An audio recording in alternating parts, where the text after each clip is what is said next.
হে, তো তোমরা ফার্স্ট পার্টটা দেখেছো আই গেস, যে আমরা আশ্রমে পৌঁছে গেছি আর আশ্রমে স্নান ধান কমপ্লিট করে দর্শন করে নিলাম রাধাকৃষ্ণকে। আর এইখানে আমাদের সকাল সকাল প্রসাদ দিয়ে দিল, মানে ঠাকুরকে যেটা দেওয়া হয়েছিল।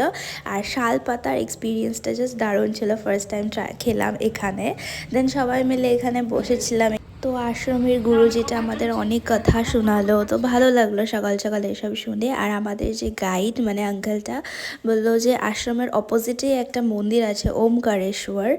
তো সেইখানে আমাদের নিয়ে গেছিলো, আমরা চারিদিকটা এক্সপ্লোর করছিলাম। এখানে প্রসাদও দেওয়া হচ্ছিলো, কিন্তু আমরা নিয়ে আসছিলাম প্রসাদ, তো তাই আর এখানে ওয়েট করলাম না বেশি, কেন কি জগন্নাথ মন্দিরে যেতে হবে আবার। আর এই যে গুফাটার ভিতর থেকে যে ঢুকছি, এখানে 108টা শিবলিঙ্গ আছে, তোমরা দেখে নাও জাস্ট। মানে ফার্স্ট টাইম এতগুলো শিব ঠাকুর একসাথে দেখলাম, দারুণ ছিল দারুণ।